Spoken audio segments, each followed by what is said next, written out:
He's okay, but he has an inflated self-opinion. He once told off one of my mates for moving the speakers to charge his phone out of one of the plug sockets. He has this girl, Rochelle, there, who works the taps. She's cheerful and nice. You can easily lose half an hour chatting to her. We sat right next to the entrance around this small table because it was the only one free.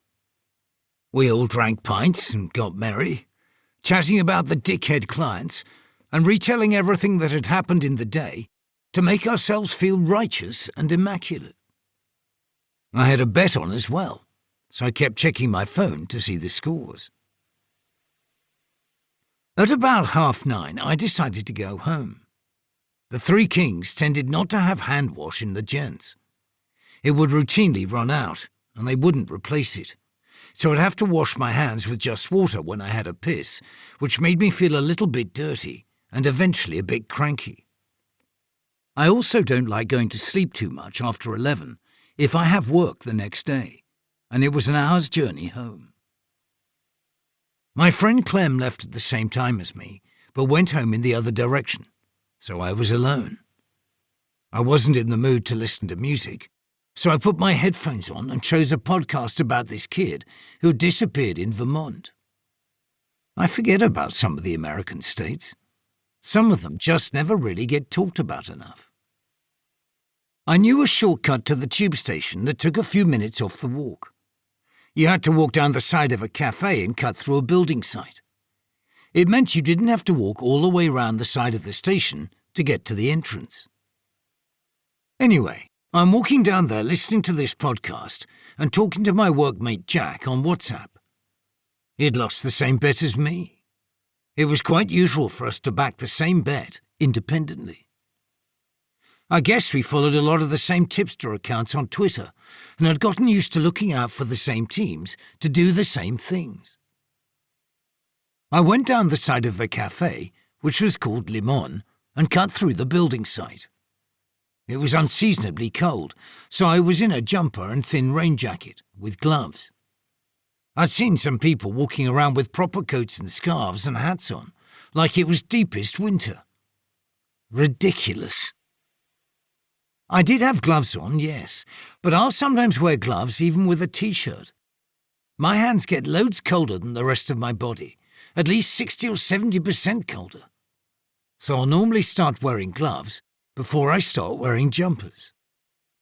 I think if it wasn't for social convention, more people would do that actually. There weren't any people in the cut-through. It was really quiet. Maybe I wasn't supposed to go through there. But loads of people did it on the way to the station at about 5 or 6 after work. The owner of Limon doesn't seem to care. Sometimes I see him out there watching everyone walk round the side of his cafe, frowning with his arms folded. But I've also seen him watching football in that same posture, so that might just be how he likes to stand and watch things. There were pallets of bricks and bags of sand everywhere, and coffee cups that the builders had left.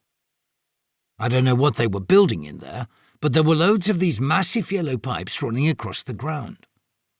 Probably sewage pipes for a building or something, I thought. My headphones died. Ran out of battery, for fuck's sake. That's the problem with wireless stuff. I took them off and put them in my bag. I hate doing train rides without my headphones. End up having to listen to my own thoughts, when I'd much rather detach and forget about my day than analyse it. When I finished cramming my big headphones into the tiny space I had left in my bag, I looked up and saw this figure moving slowly towards me through the darkness. It was a man. He was walking pretty normally, but not in a straight line. I guessed he was drunk. A lot of drunk bankers would make their way back through here to Old Street Station, so they could get their trains back to Hertfordshire or Essex or wherever. They could be arrogant dicks when they appeared in our pub. They'd look down on me because I don't dress up smart for work. But I don't need to. That's surely a good thing. The way I see it, if you don't need to wear a suit, you're winning. But the bankers take it as a sign of weakness.